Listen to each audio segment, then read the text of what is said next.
대한민국의 조용기 목사님을 소개합니다. 저는 오늘 여러분과 함께 시몬 베드로 갈대냐 반석이냐 이 제목으로 은혜를 나누고자 합니다. 갈대를 칭할 때 우리 마음속에 떠오르는 것은 바람에 날린다는 것입니다. 바람에 날리는 갈대와 같은 사람이란 말을 우리가 종종 사용합니다. 지조가 없이 갈팡질팡 좌충우돌하는 변화무쌍한 사람을 갈대와 같은 사람이라고 말합니다. 그러나 반석은 그렇지 않습니다. 역사와 사람의 변해도 변치 않고 움직이지 아니하는 믿음직한 존재를 반석 같은 사람이라고 말합니다. 그런데 갈대가 반석으로 변화될 수 있을까요? 인간적인 생각으로는 절대로 가능치 않은 일입니다. 그러나 주님은 그렇게 만들 수가 있다고 말하고 있습니다. 안드레의 형제인 시몬 베드로는 갈릴리 어촌에서 사는 갈대와 같은 촌놈이었습니다. 그러나 훗날에 그는 주님의 은혜로 기독교의 반석, 베드로, 역사의 반석으로 변한 것입니다. 첫째로 우리가 오늘 알아보고 싶은 것은 갈대를 택하신 주님이라는 것입니다. 주님은 반석같이 튼튼한 사람을 택한 것이 아니라 바람에 날리고 정치 없는 갈대와 같은 사람을 택하셨다는 것입니다. 시몬 베드로는 별 삶의 목표나 희망도 없이 하루하루 그물에 의지해서 사는 고기잡이였습니다.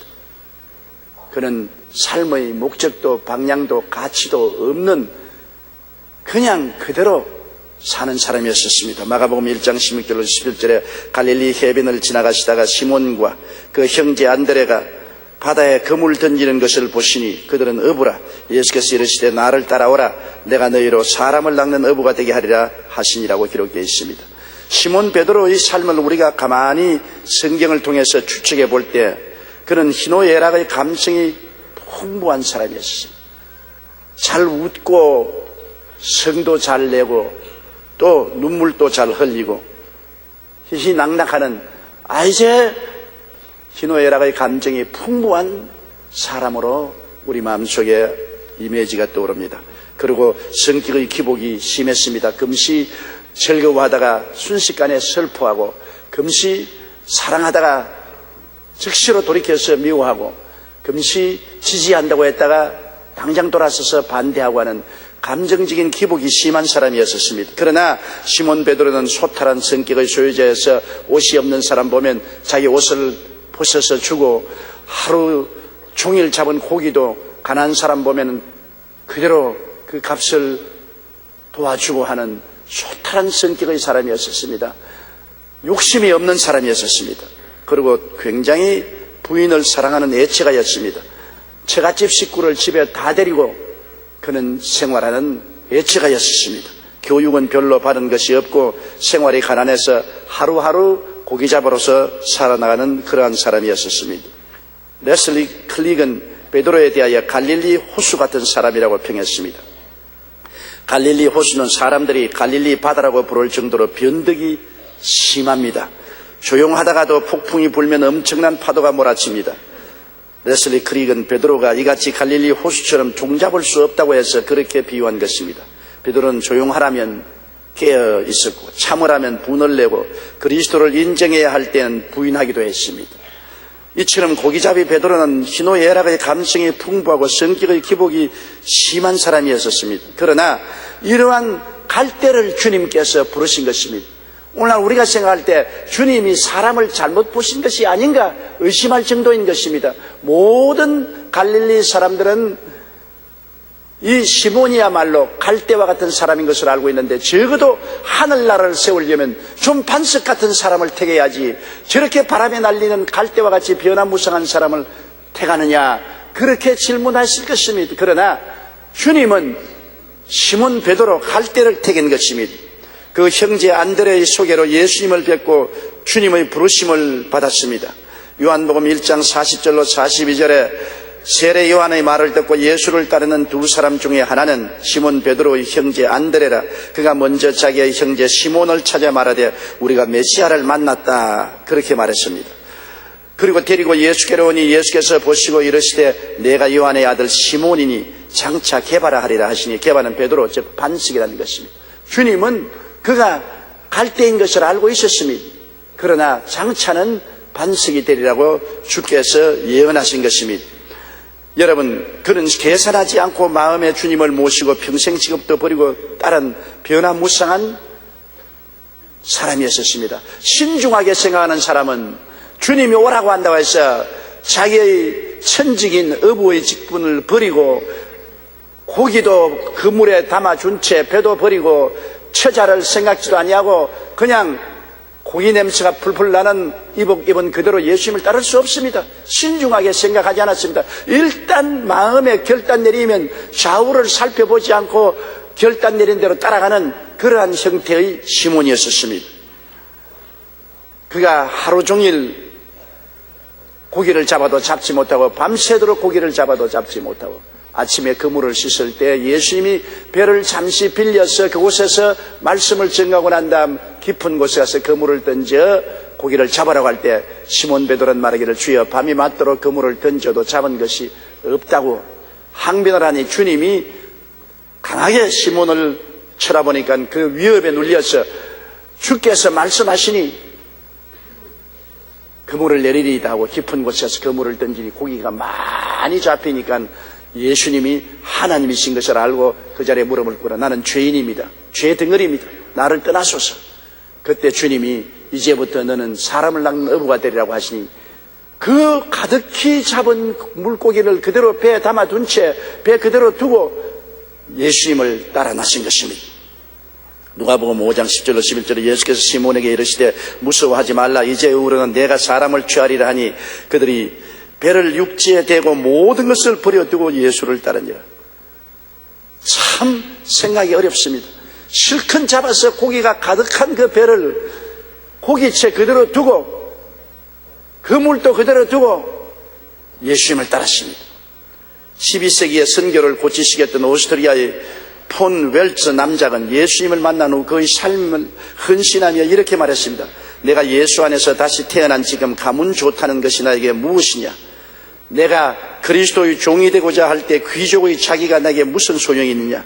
내가 하나님의 은총을 필요로 할 때 각하라고 불리는 것이 무슨 소용이 있느냐? 나는 이 모든 허영을 버리고 나의 경외하는 예수님 발 앞에 모든 것을 바쳐버린다. 웰츠는 자신의 자기와 부동산, 소득의 총액 모두를 포기하고 기아나로 가서 여러 가지 악종과 싸우며 복음을 전하다가 순교를 했습니다. 복음을 위해 삶을 바치라는 주님의 부르심에 일말의 주저함도 없이 자신을 드렸던 것입니다. 이러한 웰츠 남자의 헌신은 선교를 등한히 했던 당시 사람들에게 선교의 필요성을 일깨워 주었고 복음 전파에 큰 전환점을 이루었습니다. 하나님께서는 주님이 부르실 때 계산하지 않고 모든 것을 버리고 주님을 따르는 사람을 통해 큰 일을 이루시는 것입니다. 주님이 부르시는데 부모, 형제, 처자 다 생각하고 직장과 직업을 다 생각하고 모든 것을 계산하면 주님을 따라갈 수가 없습니다. 한 부자 청년이 무엇을 해야 구원을 얻겠나이까 예수님께 물으실 때 예수님이 율법을 지켜라. 내가 다 지켰나이다. 그러면 너희 있는 재산을 다 팔아서 가난한 사람에게 주고 나를 따르라고 할 때 이 부자 청년은 자기의 재산을 계산해보고 도저히 그 재산을 팔아서 가난한 사람에게 주고 예수님을 따를 수 없으므로 근심하고 떠나갔습니다. 그때 예수님이 말씀하기를 부자가 천국에 들어가는 것은 약대가 바늘귀로 들어가는 것보다 힘들다고 했습니다. 왜? 계산을 많이 하기 때문에 그런 것입니다. 이것저것 다 계산해보니까 주님을 따르는데 너무나 대가가 비싸다고 생각하기 때문에 주님 따르는 것을 버리는 것입니다. 그러나 별로 계산할 것이 없는 사람들은 주님이 부르실 때 쉽게 따릅니다. 그러나 오늘 말한 이 웰츠 같은 남작은 재산도 있고 명예도 있고 지위도 있었지만은 주님이가 부르실 때 재산과 명예와 지위를 순식간에 다 포기하고 주님을 따르는 위대한 하나님의 종이었던 것입니다. 서울 한강변 양화진에는 우리나라에 선교사로 왔다가 순교한 외국인들의 묘지가 있습니다. 그 중에 월리암 홀 박사 일가의 무덤도 있는데 무덤 앞 묘비에 이런 비문이 적혀 있습니다. 우리는 살아도 주님을 위하여 살고 죽어도 주님을 위하여 죽습니다. 그러므로 우리는 살든지 죽든지 주님의 것입니다. 홀 박사 부부는 기도하는 중에 미국에서 조선으로 가라. 조선 사람들에게 복음을 전가하라.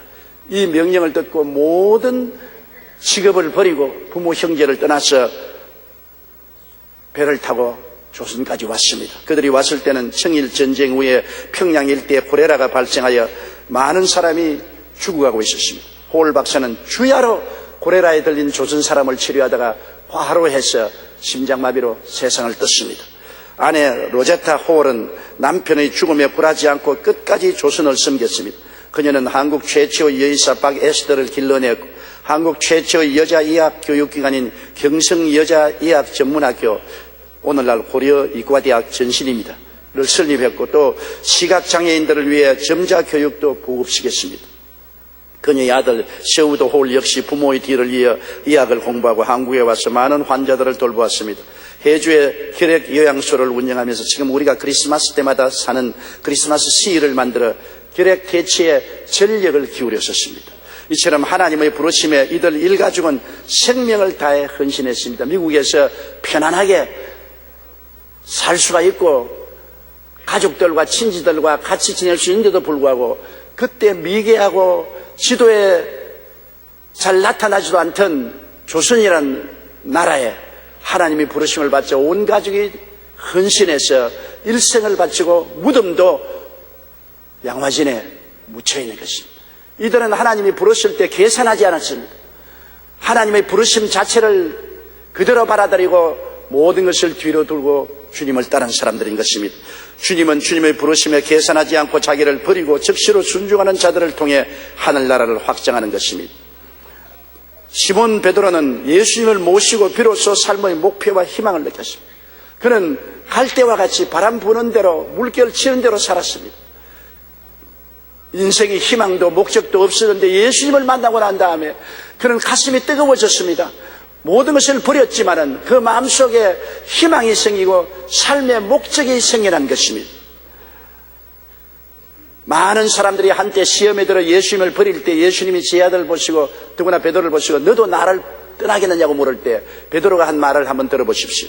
요한복음 6장 68절로 69절에 시몬 베드로가 대답하되 주여 영생의 말씀이 주께 있사오니 우리가 누구에게로 가오리까? 우리가 주는 하나님의 거룩하신 자인 줄 믿고 알았사옵나이다. 하나님의 아들을 믿고 메시아인 줄 알았고 영생의 말씀이 주께 있사오므로 우리는 안 떠난다. 다른 사람은 다 떠나도 우리는 안 떠난다고 그렇게 말할 수 있을 정도로 삶의 목표와 희망을 그는 얻을 수가 있는 것입니다. 둘째로 우리는 베드로의 생애를 보면은 반석 같기도 하고 갈대 같기도 해서 분별을 할 수 없습니다. 오늘은 반석 같다가 내일은 갈대고 또 모레는 갈대 같다가 그 다음 날은 보면 또 반석 같고 종잡을 수 없는 삶을 가진 것이 시몬 베드로였었습니다. 그는 한번 가이사랴 빌립보에서 위대한 신앙 고백을 했습니다. 예수님이 제 아들 보고 사람들이 나를 누구라고 하느냐 하니까 눈물의 선지자 에레미야라고 합니다. 또한 위대한 기적을 행한 엘리야라고 합니다. 혹은 엘리사라고 합니다. 구약의 선지자 중에 한 사람이라고 합니다. 그럴 때 주님이 너희는 나를 누구라고 하느냐 할 때 베드로가 아예 숨도 돌이키지 않고 그는 일어나서 예수님을 바라보고 말했습니다. 주는 그리스도시요 살아계신 하나님의 아들이니이다. 놀라운 신앙 고백이었습니다. 여러분 그때 모든 사람들은 예수님을 무시하고 멸시하고 천대했습니다. 그는 갈릴리에서 태어나 일했고 나사렛의 목수의 아들로서 사람들이 인정하고 하나님의 아들로 인정하지 않았습니다. 그러나 베드로는 담대하게 말했습니다. 시몬 베드로가 대답하여 이르되 주는 그리스도시요 살아계신 하나님의 아들이시니이다. 예수께서 대답하여 이르시되 바요나 시몬아 내가 복이 있도다. 이를 내게 알게 하니는 혈육이 아니요 하늘에 계신 내 아버지시니라. 아버지 하나님이 계시해 주지 않았으면 육신의 눈으로 볼 때는 도저히 하나님의 아들로 인정할 수 없다는 것입니다. 왜? 예수는 나사렛의 가난한 목수의 아들로서 그 생애를 보냈기 때문에 모든 사람들이 목수의 아들로 인정했고 교육 없는 사람으로 인정했고 비천한 사람으로 인정했기 때문에 예수 그리스도를 하나님의 아들로 인정할 수 있다는 것은 하나님의 성령의 계시를 받지 않고는 이룰 수가 없는 것입니다. 그래서 예수님이 바요나 시몬아 내가 복이 있도다. 이를 내게 알게 한 것은 너 혈육이 아니라 하늘에 계신 내 아버지시니라. 놀라운 신앙 고백을 했습니다. 오늘날 또 누구든지 예수님을 바라보고 주는 그리스도시요 살아계신 하나님의 아들이라는 신앙 고백을 하는 사람은 다 구원을 얻게 되는 것입니다. 신앙 고백의 옥조인 것입니다. 그 신앙 고백을 듣고 예수님이 감동을 해서 베드로에게 뭐라고 말했습니까? 마태복음 16장 18절에 너는 베드로라 내가 이 반석 위에 내 교회를 세우리니 음부의 권세가 이기지 못하리라.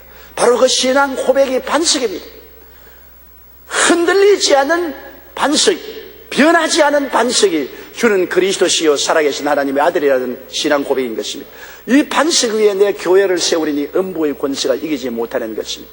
예수님 이외에 우리의 반석은 없습니다. 예수를 하나님의 아들로 고백하는 그 신앙 이외에 다른 반석은 절대로 없습니다. 다른 것은 다 허물어지는 모래사장이요 다른 모든 신앙 고백은 갈대인 것입니다. 여러분, 시몬 베드로는 이 위대한 신앙 고백을 해서 반석이라는 이름을 얻었고 이 반석 위에 교회를 세울 것이라고 주님께서 칭찬하셨습니다. 그러고 난 다음 예수님께서는 장차 예루살렘에 올라가서 대제사장 장로들 서기관들에게 고난을 받고 죽임을 당한 후에 3일에 다시 살아날 것이라고 말하자 또 시몬 베드로가 화닥닥 일어나서 이렇게 말했습니다. 마태복음 16장 22절로 23절에 베드로가 예수를 붙들고 항변하여 이르되 주여 그리 마옵소서 이 일이 결코 죽게 미치지 아니하리이다. 예수께서 돌이키시며 베드로에게 이르시되 사탄아 내 뒤로 물러가라. 너는 나를 넘어지게 하는 자로다. 내가 하나님의 일을 생각하지 아니하고 도리어 사람의 일을 생각하는도다. 금시 반석했다가 금시 사탄이 되어버리고 마는 것입니다. 아예 기가 막힙니다.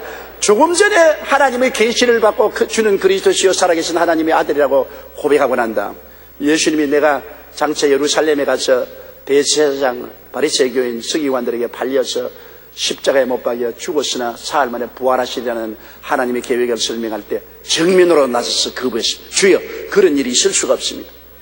주는 만왕의 왕 만주의 주로 등극해야 되고 우리는 12지파를 다스리는 장관자리 하나 해야 되겠는데 감히 어떻게 그런 말씀을 하십니까? 당장 육신으로 말하고 성령으로 말하지 않았습니다. 육신으로 말할 때 사탄이 그 육신을 사용한 것입니다. 예수님께서 그 베드로를 통해서 말하는 사탄의 정체를 보고 사탄아 물러가라. 네가 어찌 하나님의 일을 거역하고 사람의 생각을 말하냐. 아예 아까제 주님께 칭찬받고 기가 등등했다가 이제는 완전히 또 기가 죽어가지고서 형편없이 되었습니다. 사람들이 약간 다 시몬 베드로를 부러워하다가 이제는 전부 시몬 베드로를 보고 손가락질하고 비웃게 됐습니다.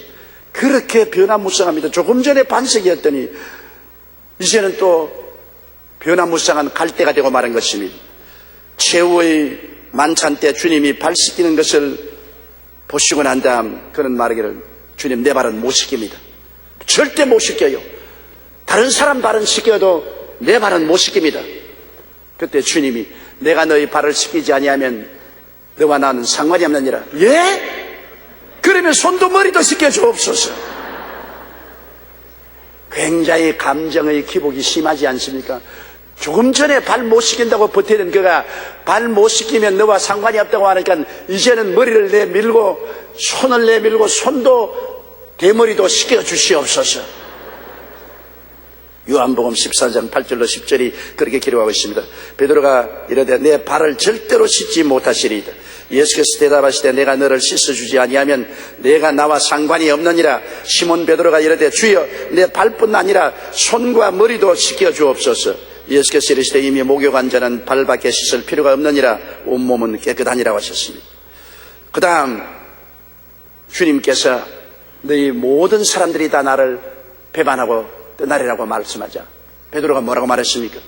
자기는 다 주님을 배반해도 감옥에도 죽음에도 예수님과 함께 가겠다고 큰 소리 한 후에 예수님이 겟세마네 동산에 잡힐 때 그러면 날 살리라고 주랭랑을 치고 말한 것입니다. 말할 때는 반석같이 말하다가 행동에는 갈대같이 행동했었습니다. 마가복음 14장 29절로 31절에 베드로가 여짜오되 다 버릴지라도 나는 그리하지 않겠나이다. 예수께서 이르시되 내가 진실로 내게 이르노니 오늘 이 밤 닭이 2번 울기 전에 내가 3번 나를 부인하리라. 베드로가 힘있게 말하되 내가 주와 함께 죽을지언정 주를 부인하지 않겠나이다고 모든 제자도 이와 같이 말하니라. 그러나 겟세마네 동산에서 대제사장들이 보낸 종과 군인들이 예수님을 잡을 때 그는 칼을 빼서 대제사장의 종 말고를 내리 휘쳐서 귀를 베어서 떨어뜨렸습니다. 용감하지. 그러나 예수님이 그 칼을 칼집에 넣어라. 칼을 쓰는 자는 칼로서 망한다 하시고 그 떨어진 귀를 잡아서 말고의 귀에 도로 비춰 치료해 주는 것을 보고 난 다음 베드로는 애따 사태 털렸다. 달아나자. 그냥 달아났습니다. 죽는 데까지 같이 가고 감옥에도 같이 가 있던 그가 순식간에 변화된 것입니다. 그러나 달아나다가 생각하니까 적어도 내가 수제자인데 예수님을 버리고 달아날 수 있냐. 내가 감옥에도 같이 가고 죽는 데도 같이 가겠다 했으니 내가 돌이켜야지. 그래서 또 용감하게 사람들을 따라서 대제사장의 안뜰까지 들어갔었습니다. 담대하게 대제사장의 뜰에까지 주님의 뒤를 쫓아갔으나 그가 불을 쬐고 있는데 그 여종이 나와서 하는 말이 너는 예수 한패하느냐? 내가 겟세마네 동산에서 내가 칼을 뽑아서 말고 이 귀를 자르는 걸 보았는데 마태복음 26장 7절에 보면 베드로가 모든 사람 앞에서 부인하여 이르되 나는 내가 무슨 말을 하는지 알지 못하겠노라. 예수님을 따라왔으면 감옥에도 같이 가고 죽는데도 같이 가겠다고 반석 같은 말을 했으면 그대로 해야 될 것인데 기집종의 말에 벌벌 떨고서 예수님을 부인했습니다. 앞문까지 나갔을 때 다른 여종이 분명히 너는 예수의 한패다. 내가 너를 보았다니까 베드로가 맹세하고 또 부인하여 이르되 나는 그 사람을 알지 못하노라. 맹세까지 했습니다. 죽음 후에 곁에 섰던 사람들이 아니야 너는 갈릴리에서 온 사람이야. 말을 보니까 갈릴리 사투리를 말하는데 갈릴리 사람이라니까 그때는 이제 완전히 돌아버렸습니다. 그가 저주하며 맹세하여 이르되 나는 그 사람을 알지 못하노라니 곧 닭이 울더라. 보통 거부한 게 아닙니다. 예수님을 저주하고 맹세하여 가로되 나는 그를 도무지 못하노라. 세상의 반석이 어디에 있습니까? 갈대도 완전히 꺾어진 갈대입니다. 자, 그러니 이런 인격을 어떻게 믿을 수 있습니까?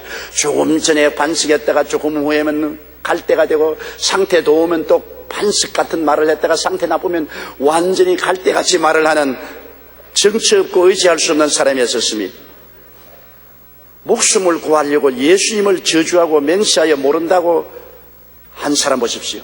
그러고 난 다음에 예수님과 눈이 마주쳤습니다. 예수님은 얻어맞아서 얼굴이 퉁퉁 붓고 눈과 코와 귀를 구별할 수 없었습니다. 온머리는 산발이 되고 옷은 찢어지고 피가 흘렀었습니다. 예수님과 눈을 마주치자 예수님이 하신 말씀이 오늘 밤 닭 2번 울기 전에 네가 나를 3번 부인하는 말을 기억하고 바깥으로 뛰어나가서 땅에 몸을 던지고 또 몸부림을 치며 물었습니다. 하나님이여 하나님이여 내가 이럴 수가 있습니까? 나는 왜 이랬습니까? 나는 조금 전에 반식했다가 조금 후에 또 갈대가 되고 조금 전에 그렇게 담대했다가 조금 후에 이렇게 다약하고 나는 왜 이랬습니까? 자기를 이해할 수가 없었습니다. 그는 몸부림치며 울었었습니다. 그런데 오늘 세 번째 알아보고 싶은 것은 결국에는 시몬이 진짜로 반석이 되었다는 것입니다. 반석은 주님의 은혜로만 가능한 것입니다. 좌절한 시몬을 보십시오. 예수님은 곧장 끌려가서 십자가에 못 박여 죽고 장사 지내고 말았습니다. 시몬은 완전히 좌절했습니다. 나는 이제는 지켜야 될 자격이 없다. 나는 버림받은 놈이다. 나는 못난 놈이다. 형편없는 놈이다. 그래서 그는 둠불출하고 방 안에 들어앉았습니다. 이제는 그의 앞날이 캄캄했습니다. 그런데 여자들이 사흘 만에 무덤에 갔다가 무덤에 주님의 시체를 보지 못했다고 말한 말을 듣자 또 그 두문불출한 집에서 뛰어 일어나서 있는 힘을 다해서 무덤으로 뛰어갔었습니다. 무덤에 뛰어 들어가서 보니 과연 무덤은 비었고 예수님을 샀던 수의만 남아있는 것을 보고 그는 머리를 떨어뜨리고 집에 돌아와서 좌절하고 절망했습니다. 그런데 가장 놀라운 것은 예수님이 부활하시고 난 다음에 가장 먼저 제자들 중에 베드로를 찾아왔다는 것입니다. 여러분, 배신은 가까운 사람일수록 고통스럽고 참기 어렵습니다. 뭔 사람이 나를 배신하는 거야? 괜찮지요. 가장 나와 가까운 사람, 같이 상에 밥을 먹고 같이 잠을 자고 같이 생활하던 동지가 배신을 할 때 그 배신은 심장에 칼을 꼽는 고통을 느끼게 되는 것입니다. 예수님 수제자가 베드로 아닙니까? 베드로가 예수님을 그냥 배신한 정도가 아닌 것입니다. 세 번째는 그 많은 사람 앞에서 예수님을 저주하고 맹세하여 가로되 나는 저를 도무지 모른다고 한 그러한 베드로. 그는 나중에 좌절하고 낙심해서 두문불출하고 있을 때 부활하신 예수님이 제일 제자들 중에 먼저 찾아간 것이 베드로인 것입니다. 여러분, 주님의 사랑을 보십시오. 죄를 짓고 불의하고 추악하고 버림을 받아야 마땅한 자식, 좌절하고 절망했는데도 불구하고 주님께서는 그를 꾸짖지 아니하시고 할퀴지 아니하시고 심판하지 아니하시고 상처 입은 그에게 부활해서 찾아 나신 것입니다. 그것은 주님이 베드로를 사랑하기 때문인 것입니다. 누가복음 24장 34절에 말하기를 주께서 과연 살아나시고 시몬에게 보이시다 하는지라. 여러분, 오늘 제가 시몬 베드로에 대한 이야기를 하는데 이것이 시몬 베드로에 대한 이야기가 아니고 나의 이야기고 여러분 이야기입니다. 우리가 바로 시몬 베드로와 같은 사람입니다. 기분 좋을 때는 반석이었다가 기분 나쁘면 갈대가 되고, 갈대 정도도 아니죠. 나중에는 잡초가 되고 마는 것입니다. 그런 우리들을 주님께서 버리지 아니하시고 찾아오신다는 것을 우리가 잊지 말아야 되는 것입니다. 그럼에도 불구하고 주님이 우리를 찾아오시는 그 한없는 사랑을 보십시오. 십자가에 몸을 찢고 피를 흘려 우리를 대수하신 주님, 우리는 좌절하고 절망하고 내 자신을 스스로 미워하고 내 자신을 받아들일 수 없는 처지에 있을지라도 주님은 우리를 버리지 않고 찾아오신 주님이신 것입니다. 주님을 만난 시몬 베드로는 그랬음에도 불구하고 주님을 만나자 더 마음의 고통이 심했습니다. 차라리 안 찾아왔으면 좋겠는데 자기같이 버림받은 놈을 찾아와 주시니까 더 자기의 죄책으로 몸부림을 쳐서 그는 말하기를 나는 고기 잡으러 간다. 죄책에 견딜 수 없어 갈릴리로 내려가 다시 옛 고기 잡으러 돌아가는 것입니다. 이제 나는 사도가 될 수 없다. 종이 될 수 없다. 옛 직업으로 돌아가서 고기나 잡고 그저 배나 불리고 하루하루 촌놈으로서 살다가 가야지 내가 무슨 감히 자격이 있다고 사도가 되겠다고 금방지게 3년 반 동안 예수님을 따라다니느냐. 나는 별 볼 일 없는 시몬이다. 나는 갈대다. 나 같은 인생은 희망이 없다. 아주 좌절하고 그는 갈릴리로 내려가서 배를 고기 잡으러 갔습니다. 옛 그물을 다시 깁고 먼지가 있는 배를 틀어서 고기 잡으러 가서 밤새도록 그물을 던지는데 고기가 왜 안 잡히느냐. 마음은 고기에 있지 않습니다. 마음은 죄책으로 괴로워 견딜 수가 없습니다. 아이고 내 팔자야, 이 못난 놈아, 이 죽일 놈아, 네가 어떻게 살아있느냐. 죽어라 죽어. 그러면서 고기를 던지면 고기가 영영 죽겠지 하고 한 놈도 안 들어옵니다. 밤새도록 그물을 던져도 잡은 것이 없습니다. 아침에 뿌옇게 안개가 끼어 날이 밝아질 때 안개 가운데 산문이 있어. 얘들아, 그게 무엇이 있느냐? 아무것도 없습니다. 배 오른편에 그물을 던져라. 배 오른편에 그물을 던지면 고기가 애운 것이 너무 많아서 그물이 찢어지는 것입니다. 그럴 때 요한의 말이 예수님이시다. 베드로는 즉시로 겉옷을 들쳐입고 물속에 뛰어들어갔습니다. 왜? 그래서 배 타고 나올 면목이 없습니다. 물에서 헤엄치고 물에 빠진 쥐새끼처럼 물을 줄줄 흘리고라도 예수님 앞에 설 수 있지 도저히 면목이 없으니까 다른 사람들은 배를 지어 해변으로 나오는데 그는 물에 뛰어들어가서 그 찬 아침 바다에 헤엄을 치고 나왔습니다. 주님 앞에 나오니까 주님께서 숯불을 피워놓고 빵을 구워놓고 고기를 구워놓고 기다립니다. 다른 사람들은 다 아주 깨끗한 모래인데 베드로는 물을 촉촉촉 흘리며 벌벌벌벌 머리가 물에 젖어서 다 늘어지고 그런 상황에서 몰골이 고약하게 주님 앞에 서서 있습니다. 그런데 내가 더구나 숯불이 활활 트는데 제 아들이 숯불 주위에다 손을 내밀고 불을 쬐니까 무엇이 생각납니까? 대제사장의 정문에서 숯불을 쬐다가 예수님을 3번 부인한 것이 생각이 나서 불이 왼수요, 왼수.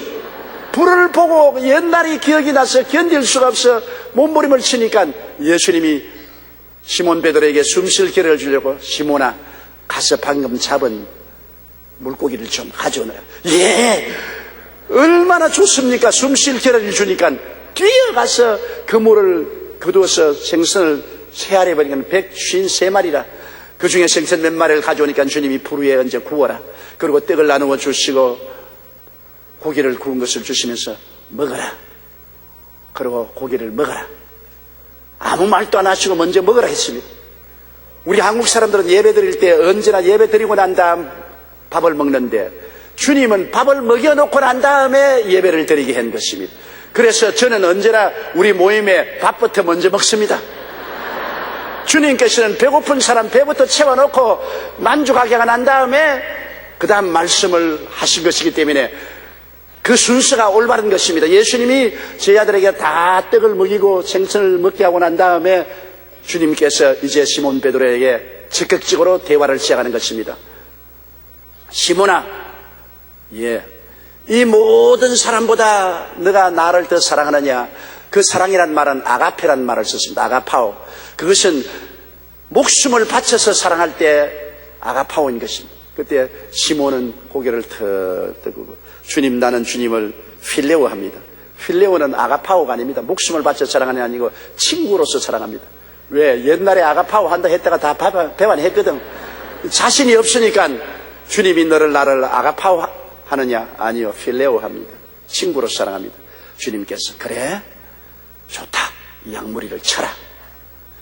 그 다음도 잠시 있다가 주님이 시몬 베드로야, 내가 이 모든 사람보다 나를 아가파오 하느냐? 희생적으로 사랑하냐? 그는 또 고개를 끄덕이고 먹은 것을 넘기니까 목에 걸려서 넘어가지를 않습니다. 그래서 기침을 하고 난 다음, 주여, 나는 주님을 필레오합니다. 주님, 희생적으로 사랑을 못하고 이제 친구로서 사랑합니다. 내 양을 쳐라. 가만히 생각해. 내가 이제는 목숨을 바쳐 사랑도 못하고 친구로 사랑한다 그랬는데도 불구하고 나에게 중책을 주님이 왜 맡기시냐? 양을 먹이라, 양을 쳐라. 주님은 나를 버리지 아니하셨구나. 그러자 세 번째 주님께서 말씀하십니다. 시몬 베드로야, 이 모든 사람보다 나를 필레오하느냐? 이 모든 사람보다 나를 친구로서 사랑하느냐? 아이고, 큰일 났구나. 친구로서 사랑한다고 날 말했는데 또 친구로서 사랑한다고 말했다가 또 배반할는지 모르니까 나는 나를 믿을 수가 없다. 그는 그만 울상하라고 주님을 세웠으면, 주님, 내가 주님을 사랑하는 거 주님이 알지 나는 몰라요. 언제 내가 주님을 아가파오 희생적으로 사랑한다고 했다가 주님을 세 번이나 배반했는데, 이제 주님을 내가 두 번 필레오 친구로 사랑했는데 주님이 네가 정말 나를 친구로 사랑하냐 하니까 또 내가 친구로서 배반할지 어떻게 합니까? 주여, 나는 몰라요. 그는 눈물을 줄줄 흘렸습니다. 주님, 나는 몰라요. 이제 나는 내가 누군지 몰라요. 내 결심과 맹세도 소용이 없어요. 주님만이 나를 아십니다. 주께서만 나를 아십니다. 주님이 그래, 알았다. 내 양을 쳐라. 주님께서 세 번 베드로가 예수님을 부인했기 때문에 세 번 다시 주님을 사랑한다고 고백하게 하시고, 주님은 그 끝없는 사랑 가운데서 시몬 베드로를 끌어안으시고 그에게 양무리를 치고 먹이고 돌보는 책임을 지으시고 주님 말씀하시기를, 이제 너는 나를 따르라. 너는 나를 따라야 산다. 너 지혜도 총명도 모략도 재능도 지식도 너를 이끌 수가 없다. 너 결심과 각오도 너를 실패시켰지 않느냐? 내가 너를 사랑하고 내게 은혜를 베풀 터이니 나만 쳐다보고 따르라. 여러분, 많은 사람들이 과거라는 유령과 싸우고 있습니다. 이런 사람들은 이제 모든 것은 끝났어라고 패배의식 속에 죄책과 근심의 고통을 받고 있습니다. 미국 캘리포니아주의 제일복음주의 교회 담임 목사이자 유명한 방송 설교인 찰스 스윈들 목사님은 그들에게 이렇게 권면합니다. 과거는 1초 전에 끝났다. 이 순간부터 앞으로 깨끗해질 수 있으며 성령으로 충만할 수 있으며 주님의 영광을 위하여 여러 가지 다른 방법으로 사용될 수 있다. 베드로가 예수님을 부인한 죄책에 견딜 수가 없어서 갈릴리로 내려가 다시 옛 고기잡이로 돌아갔지만은 예수님은 이러한 시몬 베드로를 찾아와서 다시 그에게 사랑을 베풀고 은혜를 주시고 그를 따라오라 하심으로 주님의 사랑과 은혜로 주님을 바라봄으로 갈 때는 반석으로 변화되는 것입니다. 나를 의지하고 나를 바라보고 내 자신이 당당하다고 생각하고 자기가 살아있을 때는 결코 반석이 되지 못합니다. 반석 갔다가 갈대가 되고 갈대 갔다가 반석이 되고 종잡을 수 없으나 나를 이제 신뢰할 수 없을 때, 나를 포기해버리고 전적으로 주님의 사랑과 은혜를 의지하고 주님을 따를 때 주님께서 성령의 능력으로 우리를 반석으로 만들어 주시는 것입니다. 넷째로 반석으로 변화된 과정을 우리가 살펴보았는데 3번 부인했으나 3번 사랑을 시인하고 주님께서 내 양을 먹이라, 내 양을 치라고 인정을 해 주셨습니다. 그러니까 예수님의 사랑과 은혜가 백골난망입니다. 사랑과 은혜가 사람을 변화시킵니다. 판단과 심판, 주먹과 채찍이 사람을 변화시키지 않습니다. 감옥에 가는 사람 보십시오. 제1범, 제2범, 제3범, 제4범, 제5범, 제6범 계속해서 범죄합니다. 감옥에 들어가서 법적인 심판을 받았음에도 불구하고 법이 사람을 변화시키지 못합니다. 그러나 흉악한 사람도 예수 그리스도를 만나고 그 은혜와 사랑을 체험하면 은혜와 사랑이 갈대를 반석으로 변화시키는 것입니다. 프린스턴 대학의 교수인 존 뇌시는 천재 수학자로 얼마나 뛰어났던지 21살에 쓴 논문이 40년 후에 노벨상을 받을 정도였습니다. 그러나 워낙 성격이 오만하고 괴팍해 해서 주변에 변변한 친구 하나 없었습니다. 또 한 젊은 시절에 국가를 위해 소련의 암호를 해독하는 비밀 업무를 했던 적이 있는데 압박감이 얼마나 심했던지 일이 끝난 이후에도 항상 누군가 자신을 쫓고 있다는 강박증에 시달렸습니다. 그의 비사교적인 성격과 강박증은 점점 심해서 나중에는 정신분열증으로 미쳐버렸습니다. 그래서 정신병원에 입원했습니다. 일정 기간 치료를 받고 집에 돌아왔지만 환상과 환청이 여전했습니다. 무려 30년 동안이나 환상과 환청에 시달려 그는 삶이 사막처럼 황폐해지고 폐인이 되어버리고 말았었습니다. 그러나 그의 아내 엘리사는 전혀 변할 것 같지 않은 남편에 대하여 소망을 보지 않고 극진하게 사랑을 베풀었습니다. 앉아나 서나 그 남편을 위해서 기도하고 그 남편을 봉사하고 돌봐주는데 남편은 가혹하게 그 아내를 대했습니다. 욕을 하고 물건을 집어 던지고 발길로 차고 해도 그 아내 엘리사는 얼굴에 웃음을 잃지 않고 극진한 사랑으로 남편을 대해준 것입니다. 한결같이 그를 믿어주고 사랑한 결과 내시는 질병이 낫기 시작하고 강의를 시작할 수 있었습니다. 사랑이 그를 변화시킨 것입니다. 또한 젊은 시절 연구했던 뇌시 균형 이론을 현대 경제학에 미친 공로를 인정받아 1994년에 노벨 경제학상을 수상했습니다. 수상식장에서 존 뇌시는 아내를 가리키면서 이렇게 말했습니다. 나는 어떤 논리나 이성으로 풀 수 없는 사랑의 신비한 방정식을 발견했습니다. 나는 당신 때문에 여기 서 있습니다. 당신은 내 모든 존재의 이유입니다.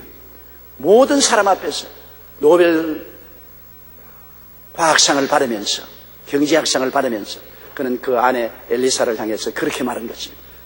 당신이 나의 모든 것이다. 어떤 논리나 이성으로 설명할 수 없는 사랑의 그 놀라운 법을 나는 발견했다. 그 사랑이 황폐된 이 수학 천재를 변화시켜 노벨상을 타게 한 것입니다. 바로 이 사람을 주인공으로 만든 영화가 몇 년 전에 우리나라에서도 상영되었는데 뷰티풀 마인드라는 제목으로 상영되었습니다.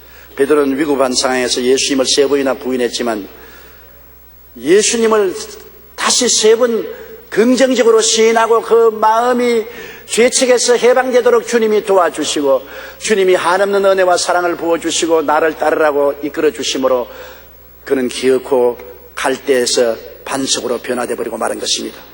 여러분, 우리가 자기를 버리고 주님만을 따를 때 반석으로 변화되는 것입니다. 우리가 우리 중심으로 서면 절대로 반석이 되지 않습니다. 이 우주 가운데 반석은 한 분 예수님밖에 없습니다. 예수님을 따를 때 우리도 그리스도를 따라서 반석으로 변화되는 것입니다. 결국 그는 나중에 로마에서 그 꿀로 십자가에 못 박여 죽었습니다. 베드로를 잡아서 처형할 때 십자가에 매달리고 하니까 나는 예수님을 부인한 죄가 있기 때문에 예수님처럼 바로 십자가에 못 박일 수 없으니 나를 거꾸로 매달아달라. 그래서 그는 X자 십자가에 거꾸로 매달려서 세상을 떴습니다. 미국의 복음주의자인 월버 체프만이 런던에 있을 때 부스 장군을 만날 기회가 있었습니다. 구세군 창설자인 부수 장군은 80이 넘은 고령으로 구세군을 훌륭하게 이끌어온 영적인 거장이었습니다. 셰프먼 박사는 그에게 성공의 비결을 가르쳐달라고 부탁했습니다. 그러자 부수 장군은 입을 다문 채 한참 있더니 눈물을 줄줄 흘리면서 이렇게 말했습니다. 내 성공의 비결은 하나님입니다. 물론 나보다 두뇌가 우수한 사람도 많았고 기회가 좋았던 사람도 많이 있었습니다. 그러나 내 가슴에 런던의 가난한 사람들이 들어오는 그날부터, 그리고 예수 그리스도라면 이들을 어찌 구하셨을까 하는 생각이 떠올랐던 날부터 나는 결심했습니다. 하나님, 윌리엄 부수를 모두 가지고 가십시오. 나는 아무것도 할 수 없으니 윌리엄 부수를 하나님이 전적으로 점령하시고 이 런던에 가난하고 헐벗고 굶주린 사람들에게 그리스도의 복음으로 접대하게 하여 주십시오. 하나님께서 윌리엄 부수를 모두 가지시게 될 것이라고 말했습니다. 오늘날 구세군이 어떤 힘을 가지고 있다면 그건 모두 하나님께서 내 마음의 모든 사랑, 의지력, 그리고 내 삶의 모든 영향력을 가지시기 때문입니다. 시골 출신의 한 청년이 자신을 버리고 오직 주님만을 따르자 하나님께서 그를 허약하고 무력한 갈대에서 구세군을 일으키는 반석으로 만들어 주셨습니다. 자기를 버리고 오직 주님만을 따를 때 갈대는 반석으로 변합니다. 여러분, 한 사람 한 사람이 자기 중심에서 주님 중심으로 자기를 따르는 데서 돌이켜 주님을 따르면 여러분도 갈대에서 반석으로 변화되는 것입니다. 허슨 테일러는 말하기를 하나님을 온전히 의지할 만큼 충분히 연약한 자를 사용하십니다. 나는 너무나 연약합니다. 내가 반석이 될 수 없습니다. 아닙니다. 연약한 갈대이기 때문에 주님이 그를 잡아서 반석으로 만드시는 것입니다. 여러분은 연약하다고 탄식하거나 자포자기하지 마십시오. 사무엘 루드포드는 주님께서 선택하시도록 자신을 주님께 드리라고 말한 것입니다. 우리는 모두 갈대 시몬과 반석 베드로 사이에 좌왕우왕하고 있는 것이 사실입니다. 우리 자신의 가슴에 손을 얹고 생각해 봐도 우리는 너무나 갈대와 같습니다. 좌왕우왕하고 어떤 때는 반석 같다가 어떤 때는 갈대 같은 이런 생활을 반복하고 있습니다.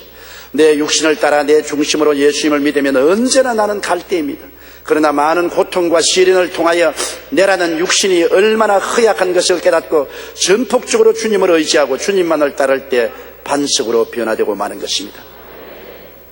필립 얀시는 우리가 기댈 수 있는 것이 아무도 없을 때, 심지어 우리 자신도 믿을 수 없을 때, 그때도 하나님은 그곳에 계시고 그 하나님을 의지할 때 반석이 된다고 말하는 것입니다.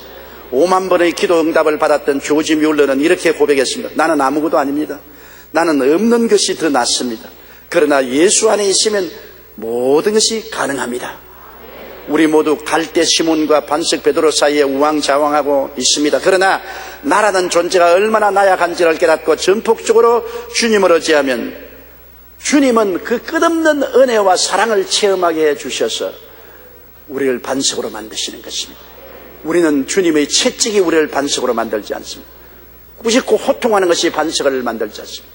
우리에게 호통을 갖다 주는 것이 우리를 반석으로 만들지 않습니다.